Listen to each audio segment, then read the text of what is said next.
Ya estamos otra vez con usted, señora caballero, un día miércoles. ¿Y el cielo qué le pasó, director del cielo? Se fue el cielo. Jenny, recuerda enviarme las fotos, ¿ah? Yo quiero igual subir unas fotitos a mis redes.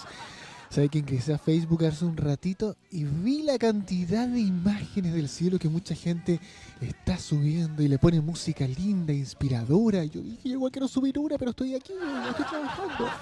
Así que le voy a pedir una fotito ahí a los chiquillos, que me la hagan llegar, ¿no? Así no la verá linda, ¿eh? Increíbles postales con las cuales siempre nos sorprende nuestra región de Magallanes. Ahora volvió al cielo de siempre, oiga, así bien. Que no es feo, pero no es feo. Pero igual, ahí nos vamos acercando un poquito más para llegar al cielo. Ahí. Otra paloma ahí.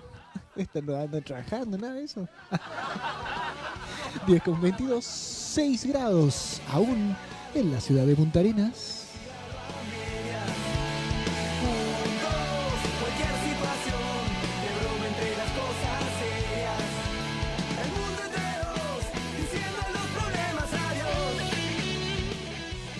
De regreso nuevamente acá en Juntos Otra Mañana. Maravilloso el cielo del bloque anterior, precioso. Ahora ya quedaban algo, no mucho, pero estaba muy lindo el cielo. Bien, ya estamos con nuestro psicólogo Gabriel Bañados para hoy día hablar de la palabra. Qué amplio es hablar de la palabra. Es tremendamente amplio y lo que se me vino primero a la cabeza era lo que pesaba la palabra antes cuando se hacía un trato y que hoy ya no es lo mismo, es total y completamente distinto. Gabriel, ¿cómo estás? Bienvenido, qué gusto de recibirte. Muchísimas gracias, me siento muy bien, muy contento de estar acá nuevamente en este Enhorabuena, programa. pues, enhorabuena, nos pone muy contento que así sea. Y para hablar de un tema tan amplio, en una sola palabra ya es tan amplio, ¿no? Exacto, es tan amplio, es tan intrincado y es tan propio de nosotros, ¿cierto? Que hacemos todo a través de la palabra. Así que en este programa, querido Sergio, vamos a conversar tanto desde esa amplitud convencional del día a día, pero también de los aspectos un poco más finos. ¿De dónde viene la palabra, valga la redundancia? ¿Y dónde está la palabra o dónde se procesa en el cerebro, ¿ya? O en lo que es la psicología propiamente tal, el procesamiento de la palabra? Pero también nos vamos a entrar en este bloque en cuanto a la conexión que ha tenido la palabra con la religiosidad, con lo que en algún momento fueron las maldiciones, las bendiciones. Y ya en un último momento del programa vamos a conectar todo esto con el poder de la palabra propiamente tal en el campo de la espiritualidad y de la psicología. Porque la palabra también sana. Y es lo que hacemos nosotros los terapeutas en la psicoterapia propiamente tal. Así que vamos a conversar de todo eso. La palabra también sana es como cuando usamos la palabra para decretar. De alguna u otra Sí, manera. de alguna otra manera, sí, puede estar conectado con eso, pero por sobre todo en el acto de decir bellas palabras que pudiesen subirle el ánimo a otra persona. Perfecto. Así que vámonos de lleno. Puede ser que te estés ya preguntando de dónde viene esto, ¿cierto? Cuando hablamos de palabras, Claro que sí. es interesante poder comenzar, como es habitual en estos bloques, con la etimología propiamente tal, el estudio del origen de las cosas, ¿cierto? Y la palabra, tiene sus orígenes en el griego. Y después pasa al latín y llega en el siglo XII, por cierto, a nuestro idioma español. Pero el significado en sí es paralelo entre, o comparar entre, o comparación entre cosas. Por lo tanto, ya el origen de la palabra es comparativo. Es extraño plantearlo así de un momento, pero nos permite entender cosas entre cosas, ¿ya? Ahora bien, es interesante mencionar que la palabra propiamente tal, en palabras más simples, es la unidad del lenguaje, es la unidad de este procesamiento lingüístico. Ahora, si lo entendemos un poco más amplio, ¿qué es el lenguaje? ¿Qué es la lingüística de alguna otra manera? Es este sistema de señales que tenemos los seres humanos, que tenemos también ya, que tienen otros seres ya en el planeta para poder comunicarse. pero nosotros los seres humanos hemos desarrollado de una manera mucho más sofisticada el lenguaje. Incluso escribimos idiomas, escribimos cosas, ya podemos comunicarnos a través de no solamente el lenguaje escrito, el lenguaje verbal, también el lenguaje corporal, el lenguaje no verbal propiamente tal, que tiene que ver con la entonación, con la prosodia. No es lo mismo que yo te diga, ¿sabes que me encuentro bien? Si no me ha pasado nada. A que yo te diga, ¿sabes que me encuentro bien? No me ha pasado nada, ¿cierto? Ese es el lenguaje no verbal. Pero en este programa vamos a hablar probablemente de la palabra en el lenguaje. Y me gustaría invitarte a comprenderlo un poco más allá desde la neurociencia. ¿Dónde está la palabra? ¿Dónde ocurre el lenguaje? ¿Dónde de alguna otra manera se procesa la información del lenguaje? La neurociencia hoy en día nos plantea de una manera mucho más clara que en el cerebro hay dos grandes áreas. Una que se llama el área de Broca y la otra se llama Wernicke. Una está encargada de la expresión del lenguaje. Lo que estoy haciendo ahora lo está procesando de alguna otra manera el área de Broca. Pero también la área de Wernicke nos permite comprender el lenguaje, tanto de lo que yo planteo como lo que recibo. Interesantemente, con el paso de los años, la neurociencia encontró otra área que de alguna otra manera pudiese ser como un comunicador, que se llama fascículo arqueado, que está entre estas dos áreas. Una está en la parte anterior y otra en la posterior del cerebro, principalmente en el hemisferio izquierdo, y es lo que por dentro nos lleva a procesar esto. Porque el cerebro es un interpretador de la realidad, es como un cine. Nosotros no vemos lo que vemos ni tocamos lo que tocamos. Es como que nos hablan en chino, pero yo, a través de mi cerebro, lo traduzco al español. Y esa traducción nos lleva a procesar el lenguaje. Que por cierto, cabe mencionar que el lenguaje, tal como lo mencionaba Humberto Maturana, un biólogo chileno, que en paz descanse, aproximadamente hace 3 millones de años comienza el lenguaje en el ser humano. Hace 3 millones de años. Ahora, hablamos de este lenguaje de comunicarnos con palabras, e incluso en ese tiempo ya se empezaban a hacer figuritas en las rocas, ¿cierto? Como el lenguaje cuneiforme. Empezaban las culturas aborígenes a dibujar a registrar su existencia. Claro. Ahí vienen los orígenes. Ya otros autores hablan de que hace 400.000 años atrás aproximadamente se desarrolla el lenguaje un poco más sofisticado. Y ya el lenguaje más escrito, propiamente tal, como lenguaje, se registra aproximadamente en el 3200 al 3000 a.C., con una lengua escrita que se llama proto-elamita, que sería lo que hoy en día es el territorio de Irán. Ahí comienza el lenguaje escrito, propiamente tal. ¿Qué te parece todo esto del inicio, propiamente tal, de la lengua, del lenguaje? La verdad que cuando hablabas en algún momento de que todos finalmente interpretan el lenguaje de una manera, pero como que pensaba, y yo digo, qué manera de quizás como de hilar fino, pero si te pones a pensar, todos pueden ver o sentir el lenguaje de distintas maneras. Por supuesto. De hecho, eso es lo complejo Justamente. del ser humano, porque hay tantas posibilidades de no entenderse. Lo que tú dices no es necesariamente lo que tú quieres decir, ni quizás no necesariamente también es lo que tú quieres que yo entienda de lo que tú dices, y lo que yo entiendo de lo que tú dices quizás no es lo que tú estás diciendo, es lo que yo quiero entender de lo que tú dices, y así existen un montón de posibilidades de no entendernos. Y eso en conversaciones. Hoy en día, con la tecnología, el lenguaje se va al carajo, por ejemplo, en el simple WhatsApp. ¿Mm? Tú estás diciendo algo y la persona que lo está leyendo lo puede interpretar de otra manera y así quedan tremendas embarradas. Exacto, es increíble, tú te quedas con unos sentimientos sumamente encontrados. No, y te imaginas la voz, ¿cierto? Porque uno lo lee, pero en la mente reproduce la voz de la otra persona. Es increíble esto. Y tú dices, no, me lo está diciendo enojado, y probablemente no. Y probablemente no. Y probablemente no. O cuando las respuestas son muy breves. Bueno, no debe tener ganas de hablar, o simplemente porque el lenguaje de esta persona es de esta manera, más por este medio. Exacto. de alguna otra forma somos ¿Y lo interpretadores. interpretas? Somos interpretadores y la complicado. mayoría de las veces malinterpretadores. Qué ¿cierto? complicado. Capaz que yo me fui al carajo. No es la línea que tú me... Vamos No, a es seguir. que- pero no, es horrible. Es parte de la línea, porque efectivamente tenemos esa dificultad. Y qué importante es entender cómo nos comunicamos, y para eso implica entendiendo a nosotros, nuestra propia palabra, cómo nosotros nos expresamos.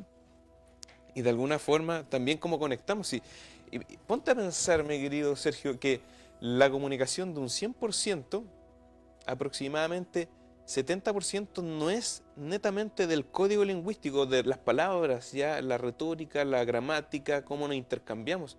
Tiene que ver muchas veces con todo lo demás. El lenguaje corporal, el ecosistema en el que se está dando, el canal, el emisor, el receptor, ya el mensaje propiamente tal. Tiene que ver con el lenguaje no verbal, como lo planteaba recién, ¿cierto? Los volúmenes de voz, ¿ya? La prosodia, el color de entonación, etcétera. Entonces, un montón de cosas, ¿ya? ¿Y te puedo decir algo más? Aun cuando en ocasiones podemos malinterpretar la palabra o lo que nos quieren decir por medio de esta tecnología, quizás vamos, aún así, quizás vamos a comer a un restaurante y nos interesa más la palabra que nos van a decir, quizás por el tema, por la parte de la tecnología, que quizás la palabra que debería valer más, que es la palabra frente a frente. Wow, qué interesante comentario. Y que pasa mucho porque tú ves en distintas situaciones, están todos en el teléfono y no hay una conversación en un restaurante, en un café, en la casa, y están todos en el teléfono. Entonces, existe la posibilidad que lo malinterpretes o no quede claro, pero prefieres esa palabra que la palabra que realmente debería valer mucho más. Creo que lo has planteado de una manera tan clara. Estamos viviendo de alguna forma este trastorno de la comunicación cuando salimos a comer con nuestros familiares, estamos y no estamos con nuestros familiares, estamos y no estamos en el presente. Este tema de los celulares. De hecho, en un comienzo la simbología que había atrás del BlackBerry era que estábamos encadenados a una bola de metal. Eso de alguna manera simbolizaba los primeros teléfonos. Y hoy en día no es muy diferente, estamos encadenados, somos esclavos de una cuestión que pesa mucho, que sería tu celular y todas las palabras que hay ahí, los mensajes que recibes ya y que envías, etc. Y nos perdemos de esta maravillosa posibilidad que es el presente, que por cierto el presente por algo es presente, porque es un regalo, es un presente. Cuando alguien te hace un presente, te hace un regalo. Nos estamos perdiendo este regalo todo el tiempo. Pero fíjate, si conectamos esto ahora con los inicios del universo, tú me podrás decir, ¿qué tiene que ver todo esto con el inicio del universo, el cosmos, el mundo? Tiene que ver porque si lo conectamos con la realidad religiosa que ha vivido el ser humano, sabemos que a través de las Sagradas Escrituras, principalmente de lo que son las grandes religiones, las tres grandes religiones de Occidente, el cristianismo, el judaísmo, el islam, pero principalmente el cristianismo y el judaísmo. Tenemos en las Sagradas Escrituras que todo comenzó con la palabra de Dios, ¿cierto? De hecho, me gustaría pedir a producción proyectar una lámina, que es la lámina número 1, que habla de la religiosidad de la palabra. Fíjate, en esta lámina hay 3 imágenes, ¿ya? Una de bastante cosmológica, el mundo, ¿cierto? El sol, el cosmos de fondo. Y en otra ya una persona que al parecer está maldiciendo. Y en otra imagen tenemos una persona que está bendiciendo a otra, ¿cierto? En los orígenes del universo plantea la Biblia, por ejemplo, en el primer gran capítulo de esta historia religiosa, me refiero a Génesis, en lo que es el Antiguo Testamento. Sí. Génesis capítulo 1, versículo 1. Dice entonces que Dios creó los cielos y la tierra. Pero creó el cielo y la tierra, ¿ya? Lo que se va a entender después a través de la palabra. Y que por cierto lo queda reafirmado ya con el paso de los años en el Nuevo Testamento, en lo que es ya los evangelios de Juan. Juan capítulo 1, versículo 1. Y plantea, en el principio era el verbo, y el verbo estaba con Dios, y el verbo era Dios. Entonces fíjate lo maravilloso e interesante que es esto, porque los orígenes de todo, al parecer, comenzaron con la palabra. Y de hecho estas culturas a un nivel un poco más místico, incluso esotérico, plantea que el universo en sí comenzó con la pronunciación de una palabra, que sería el nombre de Dios. Incluso hay culturas que plantean muchos nombres para acercarse a esa posibilidad de entender ese nombre o esa pronunciación. Hay algunas culturas que plantean los 72 nombres de Dios, otras culturas plantean más de 100 nombres de Dios. Pero qué interesante, por eso el título de este bloque es El poder de la palabra, psicología y espiritualidad de la palabra, porque la palabra tiene poder, y tiene un poder tan impresionante, desde las teorías creacionistas, religiosas, para crear el universo.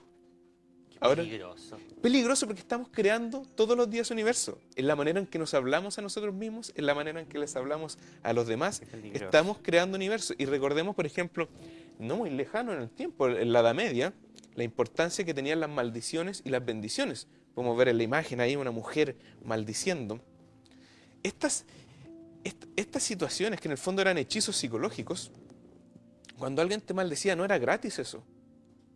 Hay gente que pasaba toda su vida intentando romper una maldición, porque generalmente en la antigüedad las maldiciones permitían, por así decirlo, una condición para romper esa maldición. A veces tenías que viajar por el mundo, encontrar un águila con un pelaje blanco y colocarlo en el caldero y hacer un montón de cosas para poder romper una maldición.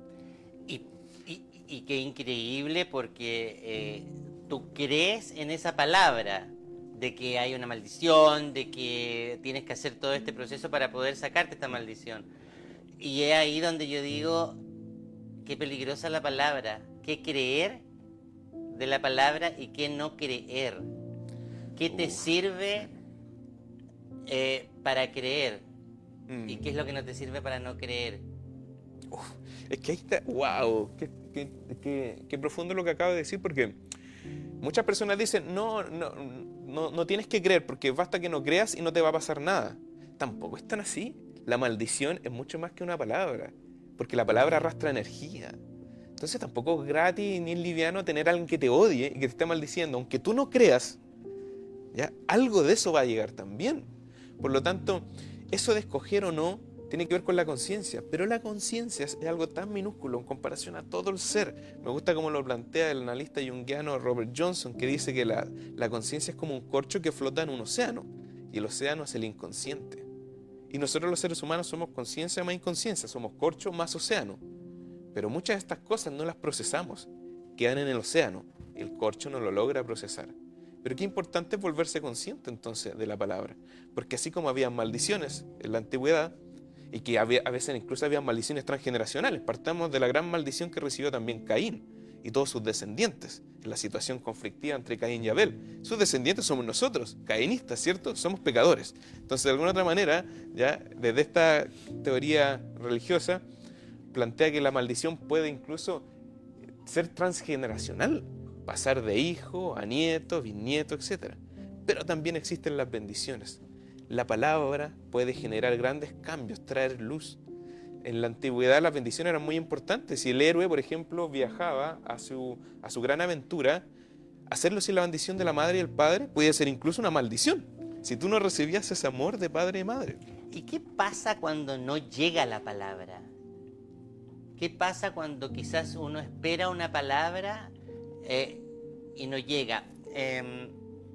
Por ejemplo, con esto de la maldición, tú estás esperando que llegue la palabra y que alguien te diga, bueno, esto que te han hecho es una maldición. Y uno espera la palabra de saber, ¿y qué le va a pasar a esta persona que me hizo esto? Wow. Ahora, La palabra... impresionante lo que acabas de decir, ¿eh? Sí. La palabra a veces puede faltar y a veces también puede ser excesivamente abundante. Y lo abundante nunca es bueno. Es que tal como lo planteaba el médico medieval Paracelso, o sea, una sustancia que puede ser la medicina para curar, basta que esa misma sustancia sea un poco más y se convierta en veneno. La medicina en una desproporción puede ser veneno. Y de hecho, fíjate, esa ausencia de palabra tiene mucho sentido en relación con lo que te voy a comentar ahora. En los próximos instantes voy a enseñar un vídeo que habla acerca de los experimentos del doctor Masaru Emoto, ¿ya? Un japonés que existió en el siglo pasado y que, bueno, falleció ahora en el 2014, controversial médico, por cierto, titulado en Ciencia y Humanidades de la Universidad de Yokohama de Japón. Fue un científico que experimentó con la palabra y el pensamiento. Y fíjate lo que él hacía en un comienzo, que es bastante controversial porque ha sido cuestionado por sus experimentos, por sesgo científico, y hay ciertas deficiencias procedurales, pero lo que planteaba él es que el pensamiento y la palabra puede afectar el agua, y lo que hacía, colocaba agua en ciertos frascos, les pegaba dibujitos con palabras, incluso algunas músicas, palabras por ejemplo, te odio, eres un asco, eres un fracaso, y en otros frascos colocaba palabras como te amo, te quiero, gracias. Y fíjate que después congelaba esas aguas y las analizaba bajo el microscopio y fue descubriendo que las estructuras micromoleculares, los cristales propiamente tal de las moléculas de agua, eran muy distintos cuando recibían palabras ya, por así decirlo, negativas, maldiciones, a las bendiciones. Entonces, fíjate que la palabra de la teoría de Emoto afecta la estructura micromolecular de las cosas, la intención. Y después con el tiempo llevó este experimento incluso a otras sustancias y a otros elementos como el arroz. Entonces vamos a presentar un vídeo muy breve ya del doctor Emoto. Invitamos a producción a compartirnos este vídeo que está subtitulado, por cierto, del doctor Emoto. Cómo el pensamiento y la palabra afectan las cosas.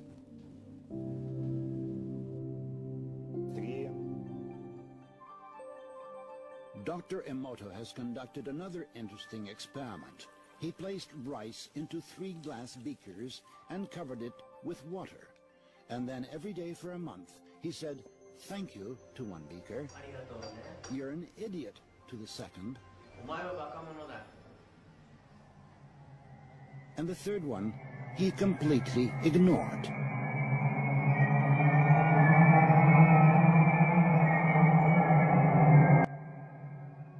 After 1 month, the rice that had been thanked began to ferment, giving off a strong, pleasant aroma. The rice in the second beaker turned black. And the rice that was ignored began to rot. Dr. Emoto thinks that this experiment provides an important lesson, especially with regard to how we treat children. We should take care of them, give them attention, and converse with them. Indifference does the greatest harm. Tell some dreamy story, but almost. Esto es como cuando le hablamos a las plantas. Capaz que las plantas están más lindas si les hablamos, le platicamos, le conversamos. Que es increíble cuando tú ves generalmente las mujeres están muy conectadas con estas plantas, pero también los hombres. Pero es más habitual escuchar las historias de la abuelita que regaba las plantas y crecían y florecían, y una vez se intentaba y ni por si acaso, a veces hasta se moría la planta. Y uno dice, bueno, ¿qué pasa ahí? El doctor, de alguna manera, Emoto, nos acerca a este fenómeno. Qué importante es la intención, cómo le hablamos a las cosas. Cómo nos hablamos, cómo les hablamos a las personas, a los hijos, a nuestros seres queridos. Sobre todo a los niños, que son de alguna otra manera moldes proyectivos, ya moldes que tienen un futuro, y tú los puedes ir moldeando a través de estas experiencias. Cómo le hablas ya a estos niños que van en desarrollo a convertirse en adultos. Son como las plantas, pues. Oye, me están diciendo que ya estamos casi llegando al final del bloque. Ya. Pero hay otra cosa que es sumamente importante y yo creo que depende de cada uno cuando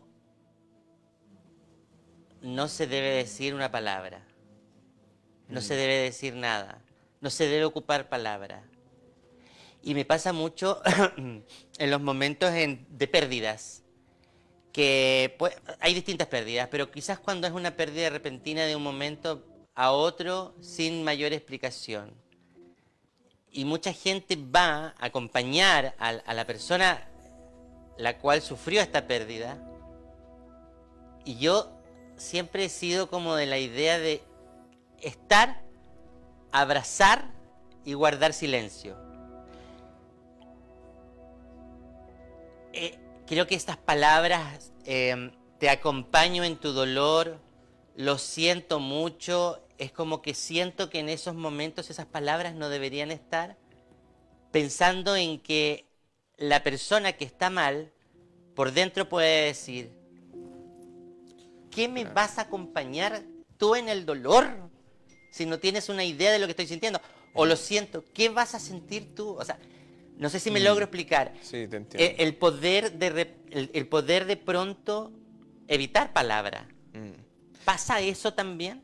Sí, por supuesto, la experiencia humana es tan compleja. A veces tener esa asertividad, esa sofrosina, ese equilibrio que llamaban los antiguos helénicos, los antiguos filósofos de Grecia, qué complejo es a veces saber qué decir, qué no decir, cómo hacerlo y no hacerlo. En los momentos de pérdida, claro, uno muchas veces esperaría una cosa, pero quizás otra persona esperaría otra. Quizás en tu caso esperarías que conectaran contigo desde otra perspectiva, no de las palabras. Pero a veces las palabras nos pueden salvar la vida.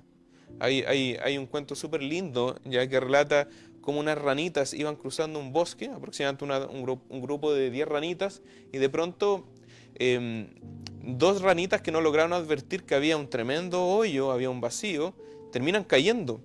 Entonces, las ranitas que lograron salir airosas de esta situación advierten que se cayeron las 2 y comienzan a gritarle hacia abajo, ¿ya? Le comienzan a gritar, empiezan a mirar rápidamente y dicen, no, esto no tiene salvación estas ranitas, no pueden salvarse. Y le comienzan a gritar que, bueno, empiezan a despedirse, ¿ya? Lo sentimos mucho que se hayan caído, nos duele esta situación, ¿ya? Pero no hay manera de sacarlas de ahí. Y las ranitas saltaban, saltaban y saltaban.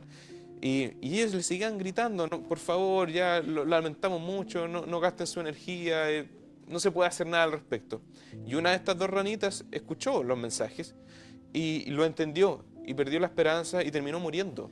Pero la otra ranita seguía saltando mientras la gente, las otras ranitas le gritaban y se despedían.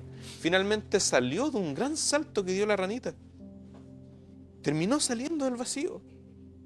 Y las otras ranitas le decían, pero finalmente ¿cómo saliste? ¿Cómo saliste si nosotros te estábamos hablando que no había manera de salir? ¿En serio me estaban diciendo eso? Y intentó hacerse entender porque era sorda muda. Y le explicó que ella era sorda muda y creyó que las ranitas le estaban animando y le decían, sal, sal, sal, sal. Entonces ahí tú te das cuenta también del poder de la expresión, del lenguaje, incluso una situación ya tan compleja que nos pueda llevar a sentirnos motivados. Entonces, y en ese sentido, es lo que nosotros hacemos en psicoterapia, lo que uno hace en la terapia psicológica propiamente tal. A través de palabras bellas, a través de palabras profundas, intentamos conectar con los seres humanos. Platón ya en sus tiempos planteaba que en el fondo la palabra cura, y ahí nace la terapéutica a través de la retórica propiamente tal. Ya nosotros podemos sanar a través de la palabra. Eso es lo que hacemos en psicoterapia. Pero finalmente, por otra parte, qué importante es tener palabra con uno mismo. Tú cumplir tus propias palabras para contigo mismo. Me gusta como lo plantea Jordan B. Peterson en su libro 12 reglas para vivir. Dice, si de pronto ya te tuvieses que hacer cargo de ti mismo, ¿cómo te hablarías? ¿Cómo te tratarías?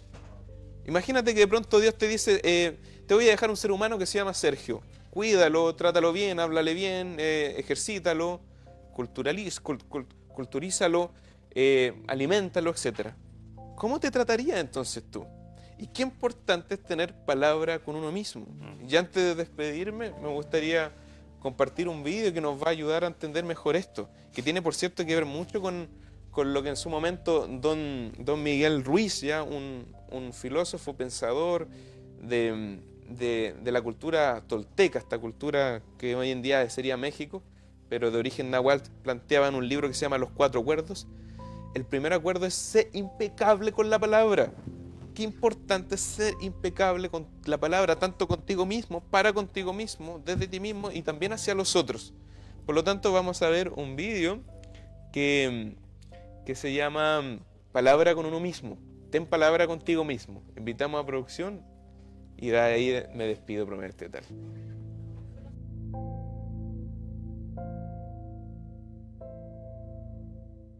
Has visto que con el que menos palabras tienes es contigo mismo. Dices, mañana voy a empezar a nadar, y no vas. Al día siguiente dices, sí, seguramente mañana empiezo, y tampoco vas. Y así con todo.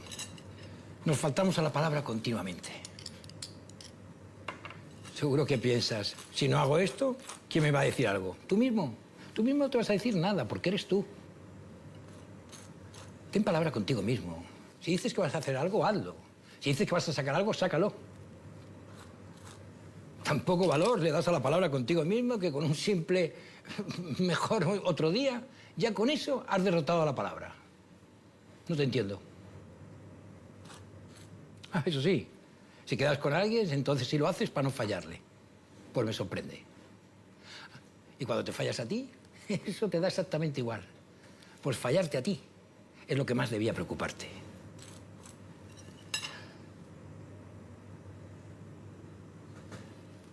Ten palabra contigo mismo. No sabes lo importante que es.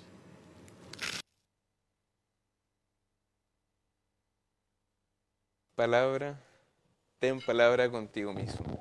Fíjate qué interesante la importancia. De hecho, William James planteaba en algún momento en la forma en la que tú te hablas cuando te caes, es lo que determina si caíste en un bache o caíste en una tumba.